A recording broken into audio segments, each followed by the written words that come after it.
Romanos capítulo 1, versículo del 1 al 17. Entonces, os animo también a que en casa puedan leer todo el libro de Romanos. Es un tremendo libro. Dios también está fortaleciendo mi fe, amados hermanos. Pastor, ¿usted tiene años en la fe? Dios está fortaleciendo mi fe. Cada vez que tomo el libro de Romanos, Dios fortalece mi fe, y eso es lo que hoy creo que como iglesia necesitamos. Yo también. Dice la palabra de Dios, Romanos capítulo 1, Pablo, siervo de Jesucristo, llamado a ser apóstol, apartado para el evangelio de Dios que él había prometido antes por sus profetas en las santas escrituras, acerca de su Hijo, nuestro Señor Jesucristo, que era del linaje de David según la carne, que fue declarado Hijo de Dios con poder, según el Espíritu de santidad, por la resurrección de entre los muertos, y por quien recibimos la gracia y el apostolado, para la obediencia a la fe en todas las naciones por amor de su nombre, entre las cuales estáis también vosotros, llamados a ser de Jesucristo. A todos los que estáis en Roma, amados de Dios, llamados a ser santos, gracia y paz a vosotros, de Dios nuestro Padre y del Señor Jesucristo. Primeramente, doy gracias a mi Dios mediante Jesucristo con respecto a todos vosotros, de que vuestra fe se divulga por todo el mundo. Porque testigo me es Dios, a quien sirvo en mi espíritu en el evangelio de su Hijo, de que sin cesar hago mención de vosotros siempre en mis oraciones, rogando de que de alguna manera tenga al fin por la voluntad de Dios un próspero viaje para ir a vosotros, porque deseo veros para comunicaros algún don espiritual, a fin de que seáis confirmados. Esto es, para ser mutuamente confortados por la fe, que nos es común a vosotros y a mí. Pero no quiero, hermanos, que ignoréis que muchas veces me he propuesto ir a vosotros, pero hasta ahora he sido estorbado para tener también entre vosotros algún fruto, como entre los demás gentiles. Versículo 14. A griegos y a no griegos, a sabios y a no sabios, soy deudor. Así que, en cuanto a mí, pronto estoy a anunciaros el evangelio, también a vosotros que estáis en Roma. Porque no me avergüenzo del evangelio, porque es poder de Dios para salvación a todo aquel que cree, al judío primeramente y también al griego. Porque en el evangelio la justicia de Dios se revela por fe y para fe, como está escrito, mas el justo por la fe vivirá. Podéis tomar asiento y permitidme orar al Señor para pedir su guía, su dirección. Oremos al Señor. Amén. Como os decía, comenzamos una nueva serie de tipo doctrinal para hablar de la justificación. La hemos titulado Justificados por su gracia. Serie basada en el libro de Romanos. Y es que el tema central del libro de los Romanos, de la carta a los Romanos, es justamente la justificación. Ahora, no vamos a estudiar todo el libro de Romanos, pero sí vamos a tomar y predicar en forma expositiva pasajes del libro de Romanos para entender el tema de la justificación. Pero antes de comenzar con el texto que vamos a estudiar hoy, que va a ser del 14 al 17, debo deciros como manera introductoria que la carta de Romanos es una carta excepcional. Esta carta sirvió para reformas y grandes avivamientos. San Agustín, muchos conocéis de San Agustín. San Agustín se convirtió, llegó a Jesucristo leyendo la carta de Romanos. Él se preguntaba, se hacía muchas preguntas. Este hombre es filósofo, estudioso, hasta que leyó la carta de los Romanos y Dios habló a su vida. Martín Lutero, él cuenta que leyendo la carta de Romanos justamente entendió que era la justificación y que la justificación era por fe. Y fue la clave para el origen de la reforma protestante. Juan Wesley, pastor en la iglesia de Inglaterra, leyendo Romanos, llevó a su iglesia a tener un avivamiento, un genuino avivamiento. Experimentaron genuinamente la salvación. El libro de Romanos hasta el día de hoy ha sido de gran bendición. creo que llegará un momento en que predicaremos todo Romanos. Pero en este tiempo vamos a tomar el tema principal de Romanos, que es la justificación. ¿Quién escribió la carta a los Romanos? Versículo 1. ¿Quién la escribió? El apóstol Pablo. Ahí mismo lo dice, que Pablo escribió la carta. ¿A quién la dirigió? A la iglesia que estaba en Roma, a los romanos. Iglesia que no fundó al apóstol Pedro, ¿no? Pero eso es otro tema. Que es muy probable que muchos que recibieron el evangelio en Pentecostés llevaron el evangelio a Roma. Pablo le escribió cuando estaba en Corinto. Ahí desde Corinto escribió esta carta. Y Pablo ya habían pasado más de 20 años, 22, 23 años de ministerio. Es decir, que Pablo ya le escribe cuando estaba de una manera muy madura en su apostolado. Y le escribe para dar justamente una enseñanza correcta sobre el evangelio. Ellos tenían que entender el evangelio, por eso que escribe esta carta hablando de la justificación y para combatir la tendencia legalista de la iglesia, que había aparecido en Roma, que algunos se convirtieron un poco legalistas y querían circuncidarse y guardar la ley para obtener la salvación. Por eso escribe Pablo esta carta. Y como os decía, hoy vamos a tocar básicamente los versículos 14 al 17. Los primeros versículos del 1 al 13 es la introducción propia de la carta. Y Pablo escribe justamente, como decía, para combatir la tendencia legalista que en ese tiempo la iglesia de Roma tenía. Porque, amados hermanos, hay dos formas de vivir el cristianismo. O vivimos el cristianismo aferrados a Dios y a su palabra, o vivimos el cristianismo bajo nuestras fuerzas. Y déjame decirte, amados hermanos, que hay a veces un hilo tan cercano, tan delgado, que a veces podemos estar viviendo el cristianismo aferrados a Dios, tomando de su palabra. Pero a veces podemos ir al otro lado y comenzar a vivir el cristianismo de nuestras fuerzas y no nos damos cuenta. Nos esforzamos por ser cristianos, pero no dejamos de aferrarnos a la palabra de Dios y a Dios mismo. Por supuesto que tenemos que aferrarnos para ser buenos cristianos, esforzarnos. Pero muchas veces lo hacemos solamente en nuestras fuerzas y ahí es donde erramos. Ahí es donde fallamos, ahí es donde pecamos, donde cometemos errores que nos cuestan mucho y nos duelen mucho. ¿Sabes? Cuando vivimos desde el cristianismo bajo nuestra fuerza, entonces comenzamos a añadir cosas. Entonces creemos que porque si damos algo a Dios, estoy bien con Dios. Si doy mi diezmo, mi ofrenda, estoy bien con Dios. Si doy mi servicio, estoy bien con Dios, voy a ser salvo. Por supuesto que tenemos que honrar a Dios con nuestras ofrendas, con nuestra alabanza, con nuestro servicio, pero eso no nos da la salvación. De ahí la importancia de entender qué nos quiere enseñar la carta a los romanos. Porque en la iglesia en general, como en la iglesia de Roma, muchas veces hay personas que dudan de la salvación. Hay personas que dudan de la salvación y terminan dándose en cuenta que no pueden hacer nada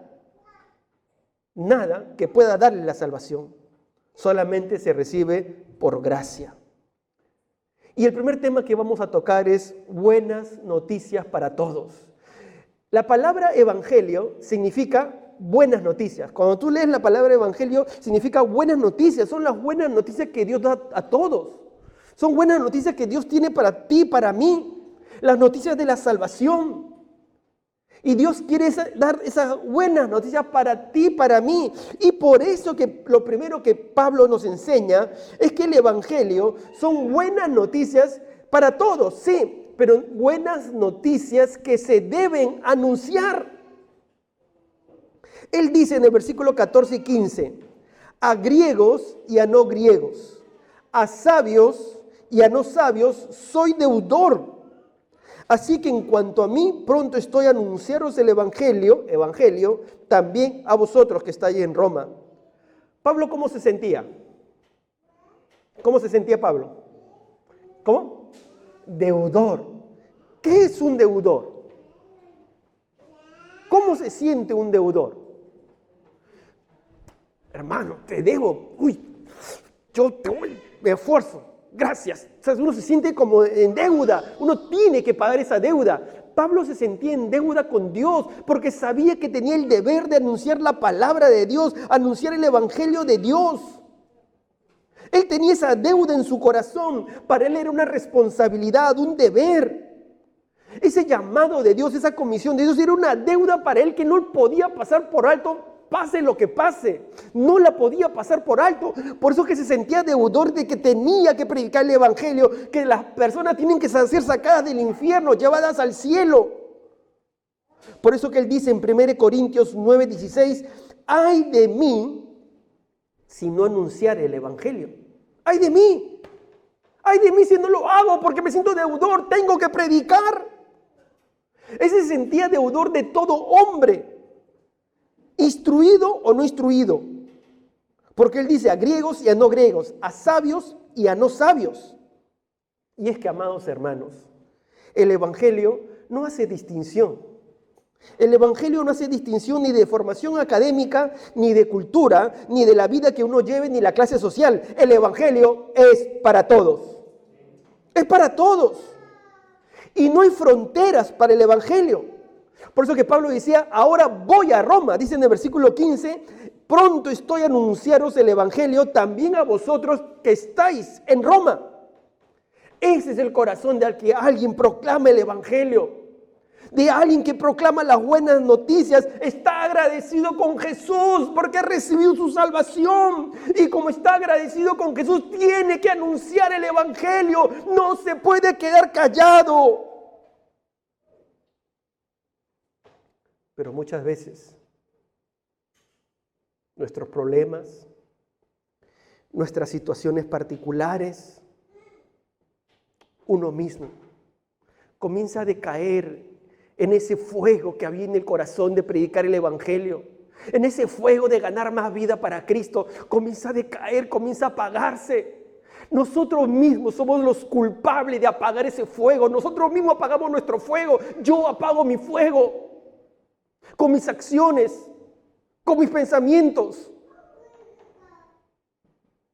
con las emociones negativas que permito que entren a mi corazón. O con las cosas de este mundo, que a veces no necesariamente es Dios. El enemigo te pone para distraerte y alejarte de tu principal rol, anunciar el evangelio de Jesús. Mi amado hermano, escúchame bien. Esto también Dios me recordaba. No estamos puestos aquí, en esta tierra, para que tengamos dinero, para que tengamos profesión, para que tengamos casa, para que tengamos coche, para que tengamos una buena cuenta bancaria. No estamos aquí para ello. Ahora, paréntesis, no está mal que lo tengamos. Dios te lo provee, Dios te lo da. Pero nuestra principal razón de ser, la principal razón por la que Jesús te salvó, es para que anuncies su evangelio. Pero muchas veces nosotros mismos matamos. Y muchas veces dejamos que maten ese sentir en nuestro corazón. Jesús no nos prometió que todo nos va a ir bien y que todo va a ser lindo. Eso no nos prometió Jesús, siempre lo he dicho. Pero ese sentir en nuestro corazón de anunciar el evangelio no se debe apagar. No se debe apagar. Debemos sentirnos deudor. Yo sé que para el mundo es locura. Como para Pablo cuando él dice a los Corintios, 1 Corintios 1:18, porque la palabra de la cruz es locura a los que se pierden, pero a los que se salvan, esto es a nosotros, es poder de Dios. Yo sé que la gente te va a decir loco, no va a decir locos, pero tenemos que anunciar el evangelio. Mi amado hermano, hoy tenemos que despertarnos. Pastor, perdóneme, pero yo tengo mucho trabajo. Mi amado hermano, Dios no te trajo para que te mates en el trabajo. Yo sé que a veces uno viaja y quiere prosperar. Sí, está bien, Dios te va a proveer. Pero no olvides tu razón de ser, porque cuando tú estés en el cielo, Dios no te va a preguntar, a ver, muéstrame tu cuenta bancaria. A ver, ¿tú tienes casa para que entres al cielo? No te va a pedir eso. No, Señor, sabes que yo he tenido muchos problemas en la iglesia, en la vida, en la familia, y yo no he podido anunciar el evangelio. Se me fue el fuego, Señor. No, mi amado hermano, Tú y yo estamos para anunciar el Evangelio. Yo le decía al Señor que arda de nuevo mi corazón, que arda más y que me queme el corazón. Que tengo que anunciar su Evangelio, que tengo que hablar de Él. Quiero sentirme así como Pablo, deudor. ¿Y qué hay de mí si no anunciar el Evangelio? Pero yo también a veces he dejado que mis problemas, que mi yo mismo se interponga. Pero hermanos, hoy esta carta nos recuerda que tú y yo tenemos que ser deudores y anunciar el Evangelio, predicar de Jesús. ¿Qué es el Evangelio? Estamos hablando del Evangelio, pero ¿qué es el Evangelio? Cuando hablamos del Evangelio, Pablo lo resumió. Pablo intentó resumirle a los corintios en 1 Corintios capítulo 15, versículos 3 y 4. Pablo les dijo a los de Corinto: porque primeramente os he enseñado lo que asimismo recibí, que Cristo murió por nuestros pecados conforme a las Escrituras, y que fue sepultado y que resucitó al tercer día conforme a las Escrituras. Ese es el Evangelio. Tú antes vivíamos en pecado, vivíamos rebeldes a Dios, no nos sujetábamos a Dios, no queríamos saber nada de Dios. Y tú y yo no merecemos la condenación eterna, merecemos ir al infierno. Tú y yo me merezco ir al infierno. Pero Jesucristo murió por nuestros pecados. Él, cuando vino a la tierra, fue a la cruz por ti y por mí. Él tomó nuestro lugar. Tú y yo teníamos que estar clavados. Tú y yo debimos ser escupidos, golpeados. Porque tú y yo nos hemos comportado mal ante Dios. Pero Él tomó tu lugar, Él tomó mi lugar en la cruz, pensando en ti, pensando en mí. Pero no solamente eso, resucitó con poder. Y Cristo viene pronto por su iglesia, que vela, que le ama y que predica su palabra. Yo os he comentado, para ilustrar este tema, el relato hindú que hace de la madre. Se los he comentado, de pronto voy a comentarlo para ilustrar ello para aquellos que no me han escuchado este relato. Pero cuento un relato hindú, hablando del amor de la madre, que una vez un joven estaba muy enamorado de una chica, pero la chica cada vez lo alejaba más de su familia, o más de su madre, porque solamente vivía su madre, más de su madre. Lo alejaba de su anciana madre. Y una vez ella le dice: mira, ¿sabes qué? Si tú quieres que yo me case contigo, dame el corazón de tu madre. Mata a tu madre y tráeme una caja su corazón.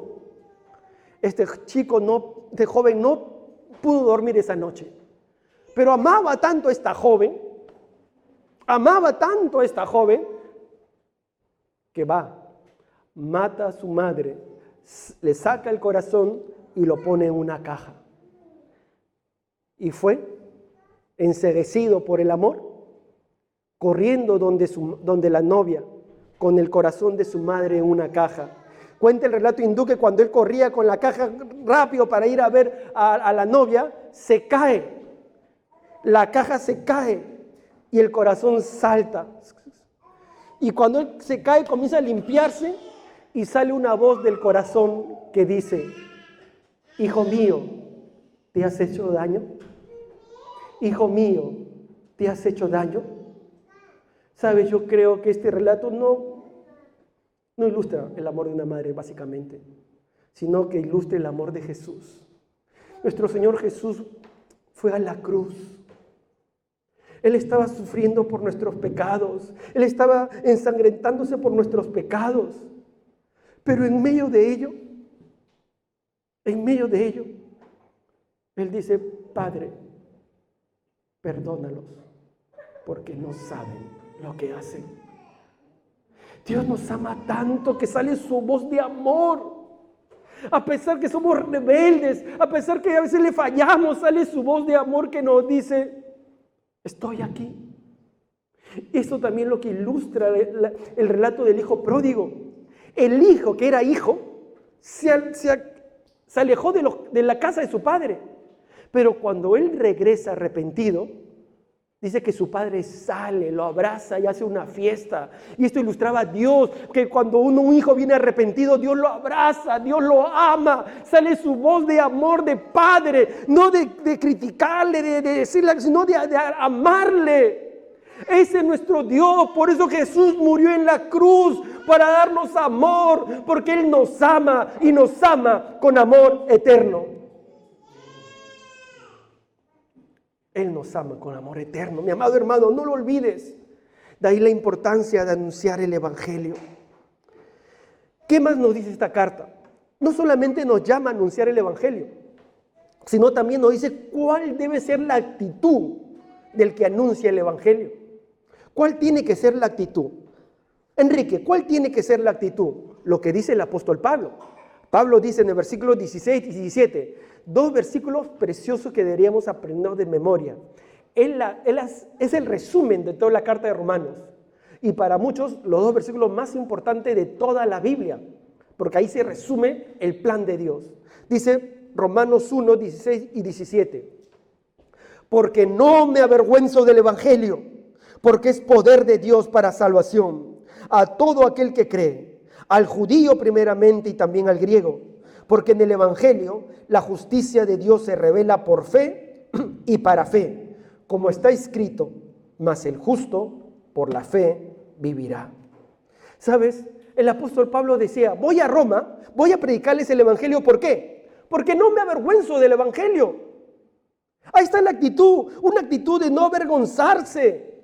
Pablo no se avergonzaba. Pablo dice, ahora voy a Roma a predicarles. Ya antes había predicado en muchos lugares, en Filipo, en Tesalónica, lo golpeaban, lo perseguían, en un momento lo apedrearon y estaba como casi muerto en Listra. Pero él decía, no me avergüenzo.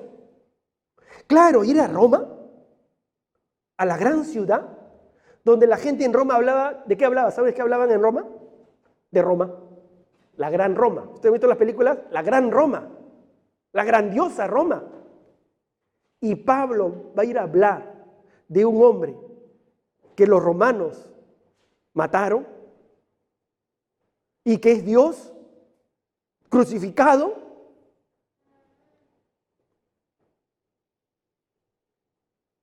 Pablo dice, yo no me avergüenzo. Yo no me avergüenzo. Yo no me avergüenzo de ir a Roma a predicar la palabra.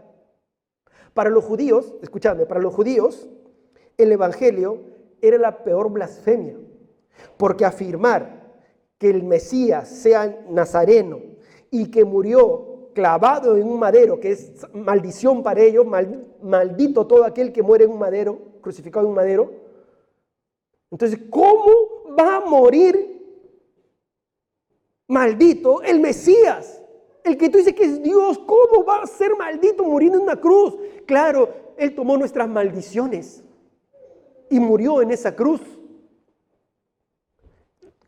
Pablo dice, no me avergüenzo. Para los griegos era la peor clase de absurdo, porque afirmar, ¿no? Los griegos, que la cuna de la filosofía, afirmar que Dios se haga hombre, no, eso es imposible. Pablo, estás loco. Para los romanos, que solamente querían hablar de Roma y los romanos adoraban a muchos dioses.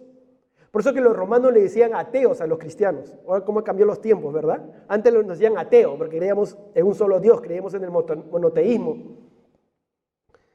Y le daban culto al emperador. Pero Pablo dice, no me avergüenzo.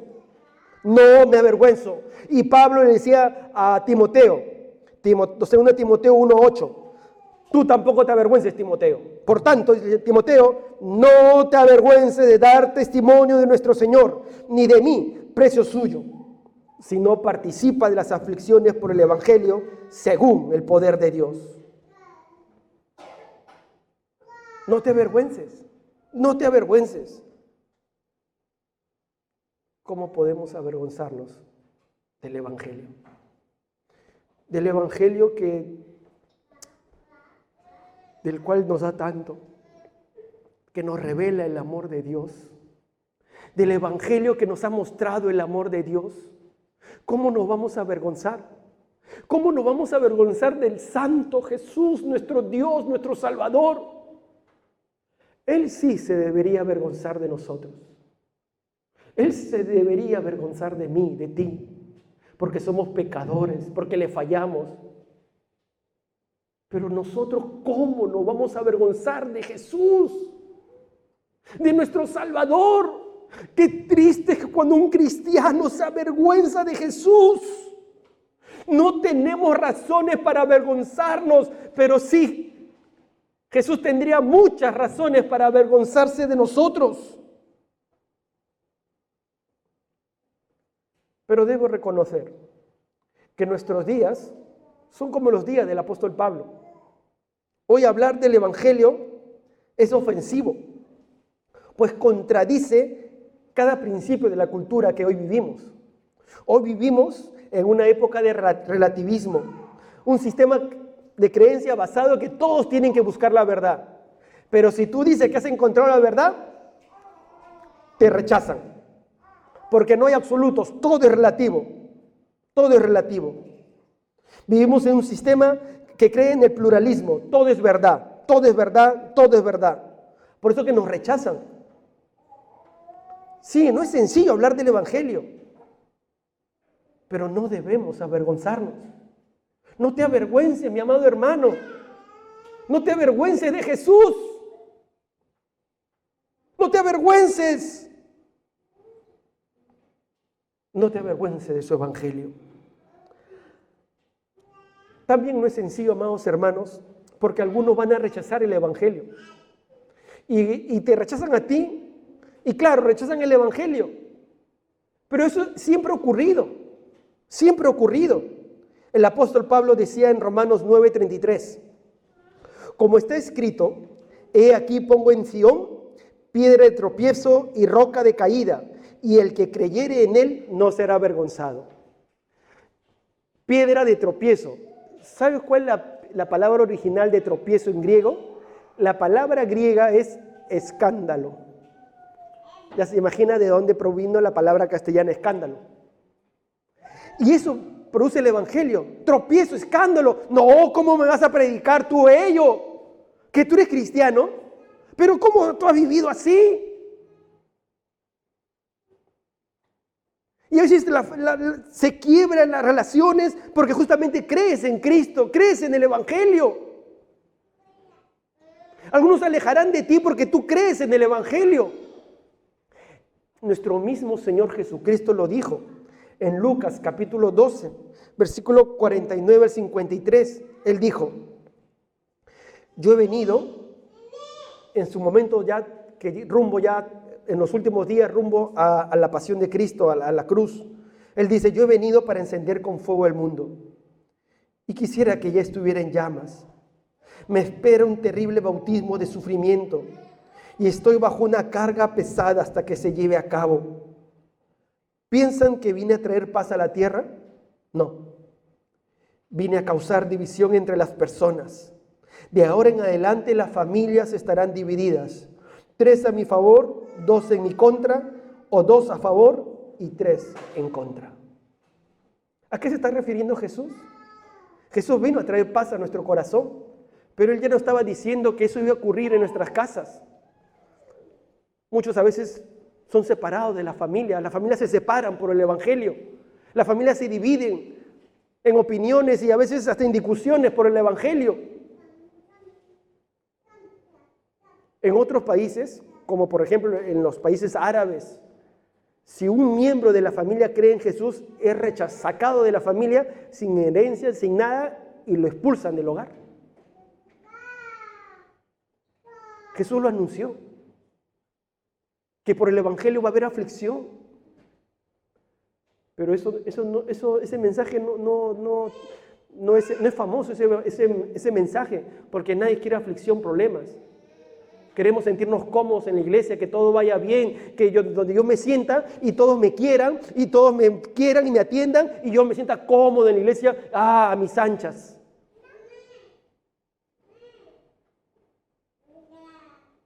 Eso no va a ocurrir aquí. No va a ocurrir aquí. sigue siendo locura para muchos, como Pablo lo dijo en Corintios 1:18, es locura, pero dice, pero los que se salvan, esto es a nosotros, ¿qué es? ¿Qué es? Poder de Dios. Ya voy a explicar un poquito más sobre el poder de Dios. Así que, amados hermanos, quiero tomar las palabras de Elías hoy día. Las palabras de Elías que él dijo en 1 Reyes 18:21 y que hemos estudiado. Él decía al pueblo de Israel, ¿hasta cuándo claudicaréis vosotros entre dos pensamientos? Si Jehová es Dios, seguidle, y si Baal, id en pos de él. Amados hermanos, tenemos que tomar una decisión. O estás siguiendo a Dios, ama su palabra, ama su evangelio. Vienes a él, te arrepientes y decides andar en sus caminos, o quieres ir en pos de Baal, del mundo. ¿Hasta cuándo claudicaremos? Tenemos que tomar una decisión. Amar el evangelio y predicar el evangelio. ¿Cuántos dicen amén? ¿Por qué? ¿Por qué? Enrique, ¿por qué? Razones para tener esta actitud nos da Pablo a través de Romanos. Razones para hablar del evangelio. Razones para predicar del evangelio. Dos razones vitales, amados hermanos. En primer lugar, es claro lo primero que dice Pablo. ¿El evangelio qué es? Fuerte, ¿qué es? Eso dice Pablo. Porque no me avergüenzo del evangelio, 1:16, porque es poder de Dios para salvación. ¿Pero para quién? A todo aquel que cree. El evangelio es poder. Es poder. ¿Cómo un gentil, ajeno al Antiguo Testamento, arraigado a la filosofía griega, a las supersticiones paganas, podía creer en Jesús, un carpintero, alguien que nació en una familia pobre, alguien despreciado por el Imperio Romano, alguien que fue muerto? ¿Cómo podría creer? Pues al creer era porque el evangelio tiene poder. El evangelio tiene poder. Por eso que cuando las personas creían, ¿cómo va a transformar su vida? Sí, porque el evangelio tiene poder. No eres tú, no soy yo. Es el evangelio que tiene poder. Va a haber gente que lo va a rechazar, pero también va a haber gente que se va a convertir, porque el evangelio mismo tiene poder y porque Dios sabe a quién quiere tomar, a quién quiere tocar su corazón. El evangelio nunca habría salido de Jerusalén, escuchadme bien, el evangelio nunca habría salido de Jerusalén si no tuviera poder. Porque si hubiera dependido de los hombres, ¿qué hubiera pasado? Los hombres somos falibles. Nada puede prosperar. Pero gloria al Señor, que el propio evangelio tiene poder. El mensaje hubiera muerto si hubiera dependido de habilidades organizacionales, elocuencias humanas, estrategias inteligentes, hubiera muerto. Pero como el evangelio tiene poder, transformó naciones, transformó personas. El evangelio transformó Europa, transformó los Estados Unidos. Lo que ocurre es que el evangelio que transformó Europa, hoy están rechazando el evangelio que los transformó. Es el evangelio que transformó Europa. Es el evangelio que transformó Estados Unidos. Pero hoy rechazan el evangelio que los transformó. El evangelio tiene poder de Dios. ¿Poder para qué? Poder en primer lugar para salvarnos. Poder para limpiarnos de nuestros pecados. La Biblia dice que cuando tú te arrepientes, Dios te limpia de los pecados. El evangelio te limpia. El evangelio te vivifica. El evangelio te libra de la esclavitud del pecado. El evangelio te da poder para vencer el pecado. Cuando uno viene arrepentido, Dios te da poder para vencer todo obstáculo. Su misericordia hace que a través del evangelio uno experimente el amor de Dios. El evangelio te hace experimentar el amor de Dios. El evangelio te vivifica. El evangelio te lleva hacia adelante. Es el evangelio que toca nuestros corazones. Porque el evangelio es poder de Dios, amado hermano. Y yo sé que acá tú lo has experimentado. En su momento, cuando tú escuchaste del evangelio, fue el evangelio que tocó tu corazón y que trajo una explosión a tu corazón. pero muchas veces nos podemos enfriar. Nos podemos adormecer. Nos puede venir el letargo espiritual y nos alejamos del Evangelio y por tanto nos alejamos del poder del Evangelio. No lo olvides, mi amado hermano, el Evangelio es poder. No podemos vivir la vida cristiana si no permitimos que el poder del Evangelio tome nuestro corazón, tome nuestra vida. Prueba el poder del Evangelio, pruébalo, pruébalo. Te va a salvar y te va a restaurar, te va a levantar. En segundo lugar, porque el Evangelio revela la justicia de Dios. Leamos una vez más estos versículos 16 y 17 de manera un poco más lenta en esta parte. Porque no me avergüenzo del Evangelio, porque ¿qué es? Poder de Dios. Interesante que esta palabra poder en el griego es dunamis o dinamis. ¿Y qué le viene a la mente la palabra dunamis? Dinamita. Es poder, porque ese poder entra a nuestro corazón y por eso que nos quebrantamos, por eso que lloramos por nuestro pecado, por eso que uno viene al Señor, uno se arrepiente, porque el Evangelio toca y uno dice, mi Dios santo, mi Dios, cómo he fallado. Produce una explosión en nuestro corazón el Evangelio. El Evangelio es poder de Dios para salvación a todo aquel que cree, al judío primeramente y también al griego. ¿Qué quiere decir? Que es para todos, es para todos, esto yo lo expliqué, es para todos. Versículo 17, porque en el Evangelio la justicia de Dios se revela por fe y para fe. Como está escrito, mas el justo por la fe vivirá. ¿Qué es esto de la justicia de Dios? Para comenzar, recordemos, ¿el hombre es justo o injusto? Delante de Dios, todos los hombres somos injustos. El hombre no es recto, el hombre no es santo, el hombre no es puro, el hombre es pecador. Por lo tanto, no nos podemos acercar a Dios por nuestros propios méritos. Pablo ha dicho en Romanos 3:23, por cuanto todos pecaron, están destituidos de la gloria de Dios. El hombre está lejos del Creador. Solo cuando el hombre reconoce su incapacidad, solo cuando el hombre o la mujer se acoge a la gracia de Dios que Cristo le ofrece, y esta mediante el Evangelio, es que el hombre, la mujer, recibe de Dios su justicia, su rectitud, su santidad. Dios lo viste con todo ello. Dios nos viste. Somos pecadores, pero Dios nos viste de su justicia, de su pureza, de su santidad. Supongamos que me quito la camisa. No me la voy a quitar. Tengo una camiseta abajo. Lo que hace el Señor es ponernos un manto de santidad, como la camisa, nos las pone encima. Nosotros somos pecadores, injustos, pero Dios nos pone su manto de santidad, de su pureza. Eso es la justicia de Dios. En Cristo somos justificados. Dios ya no nos ve a nosotros. Ve el manto que Cristo nos ha puesto de santidad, de justicia. Cuando vayamos y nos muramos y vayamos al cielo, no vamos por nuestras obras, sino por la obra de Jesús. Dios nos ve a través de Jesús. Dios nos ve a través de que Jesús es justo, Jesús es santo. Entonces Él nos justifica porque Él tomó nuestro lugar.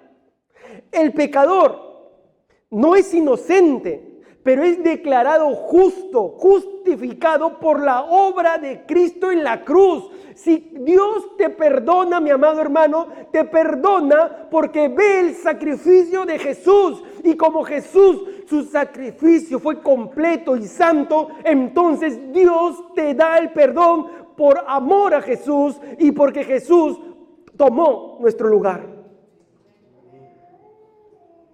Por eso que, mi amado hermano, cuando tú vienes a Jesús, el Evangelio transforma nuestra mente, nuestro corazón, porque tú percibes el perdón de Dios y sale ese peso y tú puedes caminar libre porque dice Jesús me perdonó, y no es porque que tú y yo no merezcamos el perdón, no. Es la obra de Jesús, eso es la justificación. Somos declarados justos siendo pecadores. No somos inocentes, pero somos declarados justos por la obra de Jesús. Mira lo que dice el apóstol Pablo también en Romanos capítulo 3, 20 al 24. Dice, ya que por las obras de la ley ningún ser humano será justificado delante de él. Claro, los mandamientos más bien nos demuestran que somos pecadores. Nos dicen lo que hemos fallado. Entonces nadie es justificado por la ley, porque por medio de la ley es el conocimiento del pecado. Los mandatos nos muestran el conocimiento del pecado. Pero ahora, dice Pablo, pero ahora, con Cristo, aparte de la ley, se ha manifestado la justicia de Dios, testificada por la ley y por los profetas. Y esto ya se hablaba del Antiguo Testamento. La justicia de Dios por medio de la fe, ¿en quién? En Jesucristo, para todos los que creen en Él, porque no hay diferencia. La justicia de Dios se revela cuando creemos en Jesús, cuando venimos arrepentidos a Jesús, entonces somos declarados justos. Nosotros que somos los condenados, los pecadores, los injustos, somos declarados justos en Jesús. Y todo esto, como dice Pablo, es por fe y para fe. Él dice, como está escrito, mas el justo por la fe vivirá. Es por fe. Y aún esa fe no es nuestra. Dios nos da la fe. La fe para creer que Él nos perdona. La fe para creer que Él nos limpia. La fe para creer que Él nos hace nuevos. Es la fe en Jesús que produce el Evangelio en nuestro corazón, porque el Evangelio tiene poder. Él lo dice en otra manera, mi amado amigo, mi hermano, en Efesios 2, 8, 9. Porque por gracia sois salvos. ¿Por medio de qué? De la fe. ¿Y esto de quién? ¿Qué dice? No de vosotros. La fe no es de nosotros. No es tuya. No digas mi fe. No es tu fe. Si tú crees en Jesús, no es mi fe, no es mi fe. No es mi fe, es la fe que pone Dios. Pues es don de Dios. No por obras, no es porque algo uno sea, porque algo has conseguido, no es por obras. Para que nadie se gloríe, no es porque, es que yo sirvo, yo soy el pastor, yo soy el líder, yo tengo muchos años en la fe. No, no es por obras.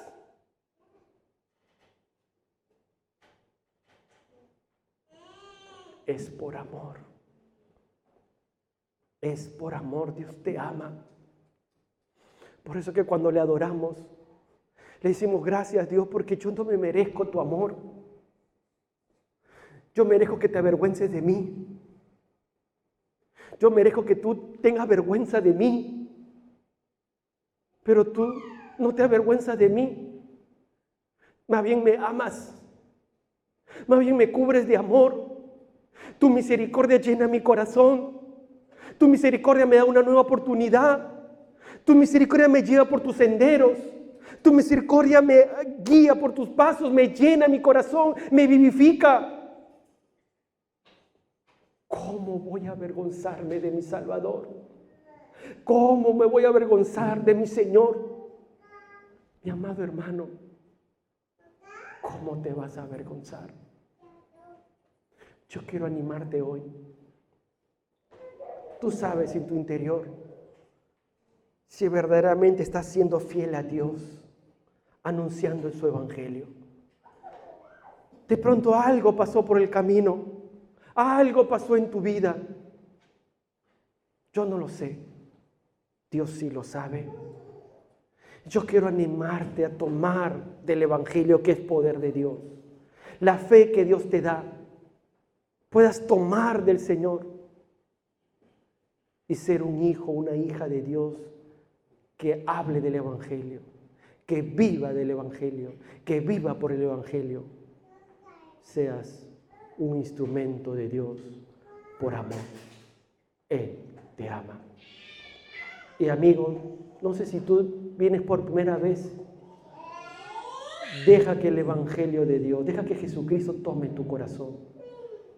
No vas a ser perfecto, no, pero sí te aseguro que Cristo guiará tus caminos, tus sendas, y te mostrará su amor todos los días hasta el fin del mundo. Cierra tus ojos, vamos a orar.